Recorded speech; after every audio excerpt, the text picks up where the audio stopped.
$100가 넘을 정도로 고공행진을 거듭하던 국제유가가 최근 이렇게 $20, $30 수준까지 떨어지고 있습니다. 감산을 한다고 해도 국제유가는 오르질 않습니다. 그런데 국내 소비자들은 기름값 크게 떨어졌다는 걸 피부로 느끼기 어렵습니다. 불만이 큽니다. 자, 왜 그럴까요? 이 문제 취재한 김승환 기자와 함께 얘기 나눠보겠습니다. 안녕하십니까? 네. 자, 기름값이 많이 떨어졌다고 하는데 이 올라갈 때는 가파르게 올라가고 내려갈 때는 그 느낌을 거의 느낄 수가 없어요. 왜 그만큼 기름값 이 느낌이 적은 걸까요? 왜 그런 겁니까? 그러니까 저도 취재를 하기 전에는 참 궁금한 일이었는데요. 그 기름값의 구조에 그 비밀이 있습니다. 기름값은 단순히 원유의 가격뿐만 아니라 거기에 세금과 또 유통 마진 등이 붙는데요. 이 가운데서 원유 가격이 차지하는 비율은 30% 정도밖에 되지 않습니다. 예. 현재 가격 기준으로 세금은 60% 정도로 더 비중이 큰데요. 한번 그래픽을 보면서 제가 설명을 드리도록 하겠습니다.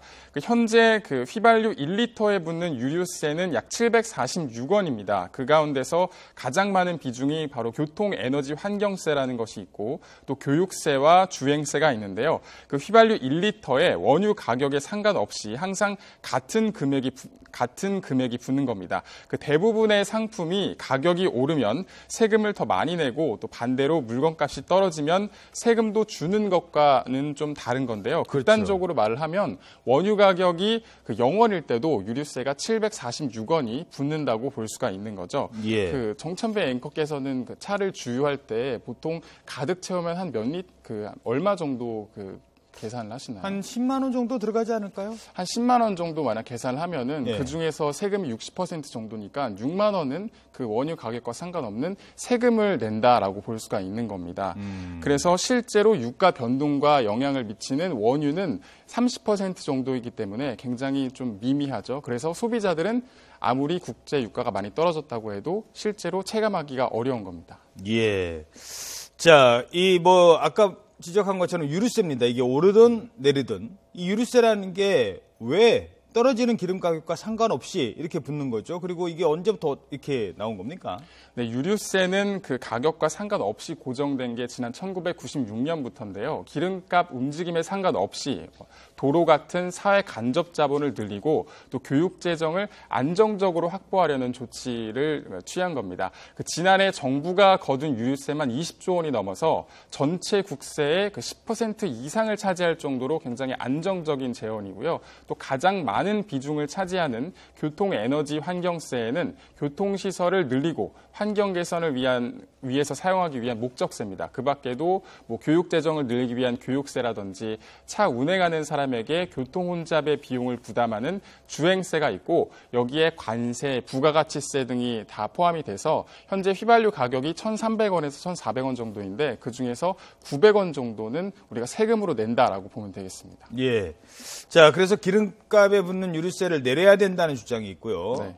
내려서는 안 된다, 유지를 해야 된다라는 주장이 있습니다. 지금 최근에 그 토론회가 열렸는데 예. 거기 직접 다녀왔죠. 예. 자, 일단 각자 얘기를 들어보도록 하죠. 일단 유류세를 내려야 한다는 주장 어떤 근거에서 말하는 겁니까? 네, 유류세를 대부분의 시민들이 많이 내리기를 바라실 텐데 좀 논리적인 근거를 보면은 첫 번째는 경기 활성화를 위해서 세금을 줄여줘야 한다는 말이 있습니다. 현재 유류세 부담이 너무 과중하기 때문에 그 서민 경제의 부담을 줄여주고 또 경기 둔화에 따른 소비 진작을 위해서 검토해야 한다는 건데요. 그 유류세는 잘 살든지 못 살든지 누구나 다 똑같이 부담하기 때문에 예. 서민 부담이 매우 크다는 겁니다.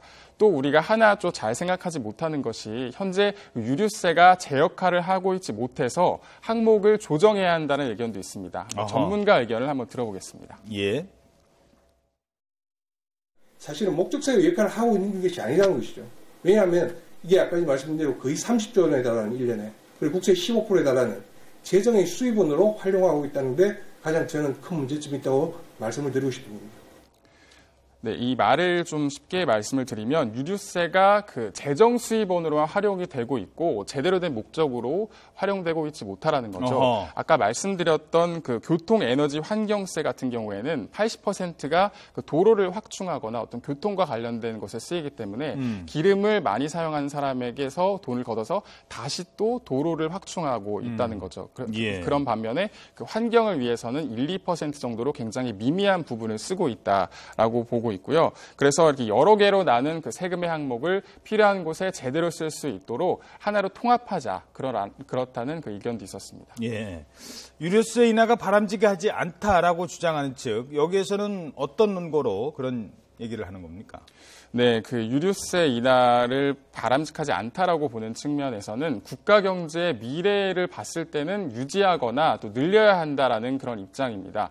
아까 말씀드렸듯이 국세 10% 이상이 그 유류세를 통해서 얻어지고 있기 때문에 갑자기 줄일 경우에는 타격이 크다라는 거죠. 그래서 우리나라가 그 지속 가능한 발전을 하기 위해서는 그 세금 안정적인 그 세금으로서 역할을 해야 한다는 거고요. 또 두 번째 중요한 것이 기름 생산이나 소비 과정에서 발생하는 사회적 비용을 세금으로 부담하게 한다는 겁니다. 전문가 의견을 한번 들어보겠습니다.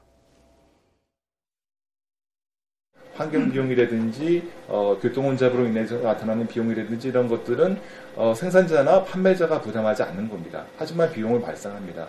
단순히 가격이 국제유가가 오르고 내리는 거 그것만 가지고 평가하는 것은 곤란하다라고 말씀드리고요.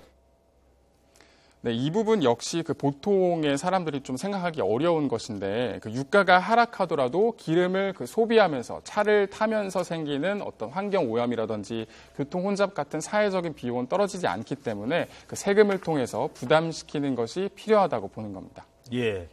자, 근데 이 오를 때는 빨리 올라요. 네. 내려올 때는 이렇게 천천히 내려오고 물론 유류세도 있지만 과연 그 과정에서 중간 마진을 챙기는 정유 사업자 또 주유소 이런 쪽에서도 과연 거기에 적정한 속도로 따라오는지 이걸 좀 따져봐야 될 것 같습니다. 소비자들이 불만인 거는 왜 오를 때는 빨리 오르면서 세금과는 관계없는 거 아니겠습니까? 내릴 때는 왜 천천히 내리냐는 거죠. 그 부분은 좀 더 생각을 해볼 필요가 있을 것 같습니다. 네. 자, 김수관 기자였습니다. 수고하셨습니다.